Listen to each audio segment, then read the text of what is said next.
정부가 추가 부동산 대책을 발표할 것을 예고했지만 오히려 규제 역풍을 우려하는 목소리만 커지고 있습니다. 서울 전역을 규제 지역으로 묶는 등 강력한 수요 억제 대책이 예상되는데 풍선 효과만 더 확산시킬 것이란 비판이 쏟아지고 있습니다. 건설사회부 신재근 기자와 짚어보도록 하겠습니다. 신 기자, 이재명 정부가 출범한 지 이제 넉 달밖에 되지 않았는데 벌써 세 번째 부동산 대책이 나온다고요? 그렇습니다. 그만큼 서울 지역의 아파트값 상승세가 심상치 않다는 뜻입니다. 벌써 서울 지역의 아파트값은 36주 연속으로 오르고 있습니다. 특히 토지거래 허가구역으로 묶인 강남 3구와 용산구를 넘어서 한강벨트 지역이 무섭게 오르더니 이제는 그 주변으로 열기가 옮겨갈 조짐을 보이고 있습니다. 6억 원으로 주택담보대출 상한선을 묶은 초강력 627 대책과 97 공급 대책이 사실상 아무런 효과를 거두지 못하고 있습니다. 김윤덕 국토교통부 장관도 오늘 국정감사에서 앞서 내놓은 두 번의 부동산 대책이 아직 많이 부족하다며 사실상 정책 실패를 인정했습니다. 이번 주 추가 부동산 대책이 발표되면 정부 출범 넉 달 만에 세 번째 대책을 내놓는 겁니다. 5년 동안 21번의 부동산 대책을 발표한 문재인 정부의 전철을 밟는 것이 아니냐는 우려가 나오고 있습니다. 네, 그렇다면 시장에선 어떤 대책이 나올 것으로 예상하고 있습니까? 먼저 규제 지역을 확대하는 방안이 거론됩니다. 서울 전역과 분당, 과천 등 수도권 일부 지역을 규제 지역으로 모두 묶는 건데요. 지금은 강남 3구와 용산구만 투기과열지구와 조정 대상 지역으로 지정이 돼 있는데 서울 전체를 규제 지역으로 둬서 풍선 효과 가능성을 차단하려는 겁니다. 다음으로 거론되는 것은 대출 규제 강화입니다.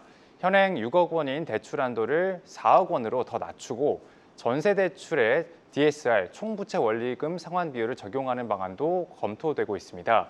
마지막으로 세금 인상이 거론이 되고 있는데 올해 서울 집값이 많이 오른 것을 감안해서 공시가격과 종합부동산세 공정시장 가액 비율을 올릴 수 있습니다. 물론 조세 저항에 대한 우려와 내년 지방선거까지 생각해서 이번 대책에는 빠질 거란 전망이 지배적입니다. 그렇지만 이번 대책에서 언급은 될 걸로 보입니다. 구윤철 경제부총리가 오늘 국정감사에서 그 가능성을 시사했습니다. 잠시 들어보시겠습니다. 세제 건드리게 되나요? 어떻게 되나요? 일단 방향성은 저희들이 발표를 하게 될 것 같습니다. 네, 아직 대책이 나오진 않았지만 사실 말씀하셨던 것들 이미 시장에서 조금 얘기가 나오고 있던 것들인데요. 규제 효과가 있을까요? 그렇습니다. 앞서 이 두 번의 진보 정부를 거치면서 내성 효과가 생긴 만큼 대책의 효과가 6개월 이상 이어지기는 좀 어려울 것이다. 이런 전망들이 나오고 있습니다. 연말까지 집값 상승세가 이어질 거란 전망도 나오고 있습니다. 어떤 대책이 나오더라도 지금 서울 핵심 지역의 똘똘한 한 채 수요를 억누르기는 쉽지 않을 거란 얘기입니다. 보유세 인상까지 예상되고 있어서 이 같은 현상은 더 뚜렷해질 걸로 보입니다. 금리 인하 기조가 명확해지면서 부동산 시장으로의 자금이 물밀듯이 유입되는 점도 변수입니다. 또 서울 내 신축 공급 절벽이 내년까지 이어질 것으로 예상되면서 과열 분위기가 당장은 진정되기 어려울 거란 지적도 있습니다. 결론적으로 이미 규제 역풍이 예상된 상황에서 예고된 대책이 나오는 셈인데 큰 효과를 내기 어렵다는 전망이 지배적입니다. 네, 그런데 헷갈리는 게 정부는 수요를 잡겠다며 규제를 늘리고 있고 서울시는 공급을 늘리겠다며 규제를 풀고 있습니다.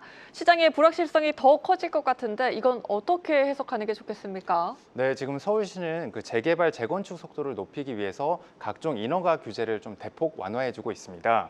결국은 공급을 늘려야지 집값이 잡힌다는 시장의 기본 원칙으로 접근하겠다는 겁니다. 잠시 들어보시겠습니다.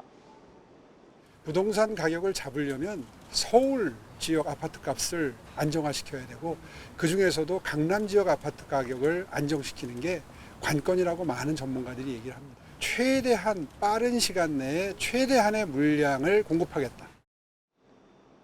하지만 재건축, 재개발 사업은 단기적으로 그 지역의 호재가 되기 때문에 그 기대감이 아파트값 상승으로 이어질 수 있다는 불안감은 있습니다.